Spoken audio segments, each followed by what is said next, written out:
ભેળવશે. પછી ફરી પૂછવામાં આવ્યું કે હાથે ભેળવશો એવી શીખ આવી કે કાલ સવારે ફરી પાછું કે 125ની ઢગલી થાય ચંદનની અને વચ્ચે કુમકુમની ઢગલી થાય તો બીજા દિવસે સવારે ધ્યાનમાં આવવાનું થાય છે. હા, આવીને પાછું જોવાનું થાય છે તો 125 ચંદનની ઢગલી થયેલી હોય છે ને વચ્ચે કુમકુમની ઢગલી થયેલી હોય છે.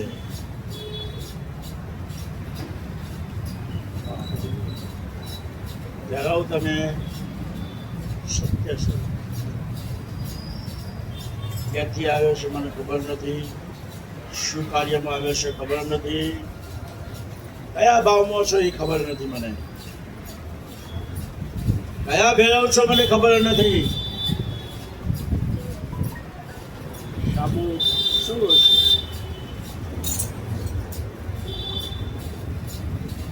કે હું ગુરુ કૃપામાં જ છું. કાલ ત્રીજો દિવસ છે, ફરી પાછી 125ની ઢગલી થાય વચ્ચે કુમકુમની ઢગલી થાય તો માનવું કે હું ભેળવું છું.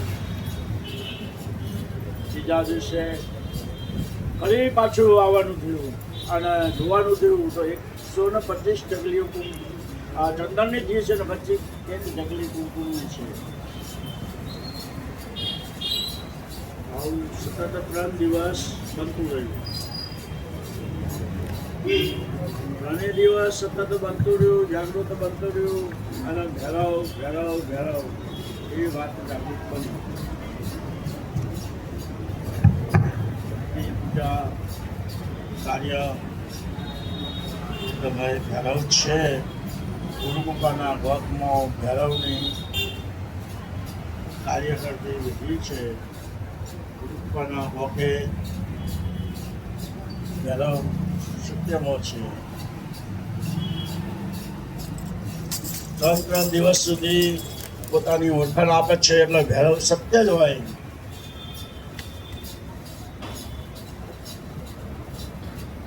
યજ્ઞ ચાલુ છે, ભાવ ભક્તિ ચાલુ છે, એકદમ ધર્મ જાગૃત છે, સતને આધીન જાગૃત છે. શું કરીશું?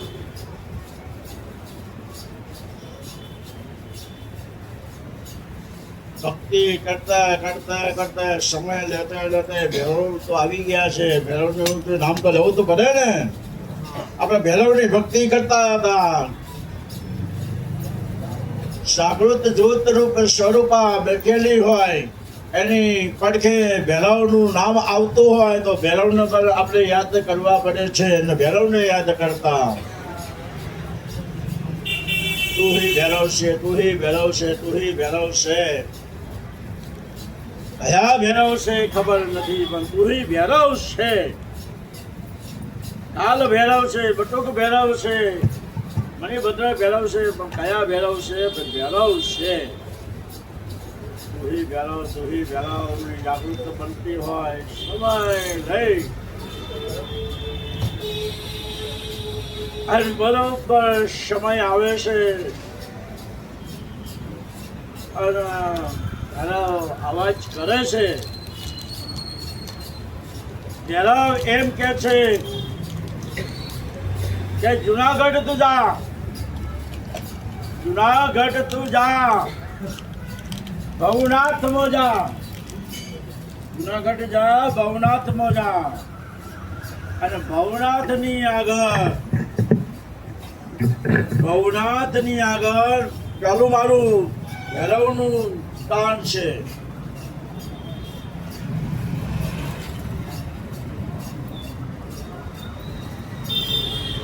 ભવનાથની આગળ પેલું મારું ભેરવનું સ્થાન છે.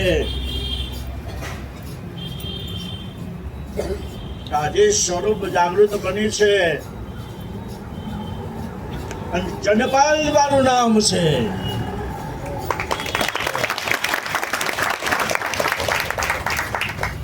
આવું જાગૃત બની ચંડપાલ ભૈરવનું નામ આપ્યું અને તું જા જુનાગઢ અને ભવનાથમાં જઈને ભવનાથની અંદર જોજે ચંદ્રપાલ નામ હશે, દાદીવાળું સ્વરૂપ મારું છે, એ જ હું ચંદ્રપાલ ભેરવ છું. ભગત સુરતથી જુનાગઢ જાય છે અને જુનાગઢ બરોબર શિવરાત્રિનો દિવસ, શિવરાત્રિના દિવસે જોવે છે પહેલો જ સ્થાન ચંદ્રપાલ ભૈરવ. ત્યાર ખ્યાલ આવ્યો કે ચંદ્રપાલ ભૈરવ ગુરુકૃપાના ઇતિહાસને લાગતા હોય, જુનાગઢની ટેકરી ભગ્યા થયેલા હોય, ચંદ્રપાલ આપતા હોય, એ ભવનાથની સાક્ષી હોય, એ ગુરુકૃપાના વખતે બેઠેલા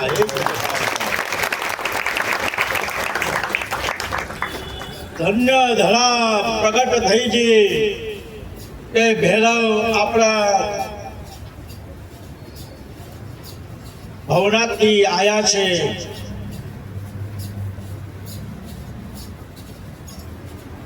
ભવનાથથી આયા છે.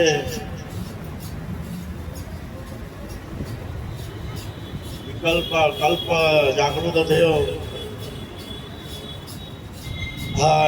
ખૂબ નાની મોટી વાત જાગૃત થઈ.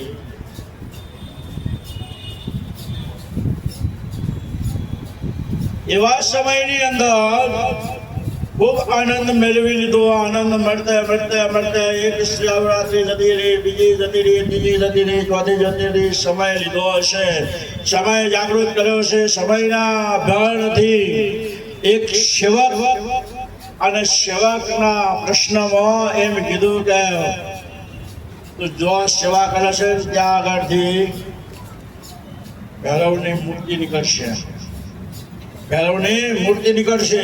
મેં ઘણી વાત કીધી છે, ઘણી વાર વાત કરવી છે, ઘણી વાર વાત કરવાની હોય છે, ઘણી વાર મેં વાત કરેલી છે. ફરીને વાત જાગૃત લઈ લઉં છું કે એ ભક્તને એમ કીધેલું કે ગિરનારની ટેકરી ઉપર ભૈરવની મૂર્તિ નીકળશે. આ સમય જતે વાત સેવકે આગળ વધારી. ત્યાં આગળ જે જગ્યાએ વાત કરી જગ્યાએ ખોલીને ભૈરવની મૂર્તિ કાઢીને એક જગ્યાએ મૂકી. હવે આપણે વાત એવી કરવાની છે કે ગુરુકૃપાના ગોખમાં જાગૃત બની ગયેલી હોય.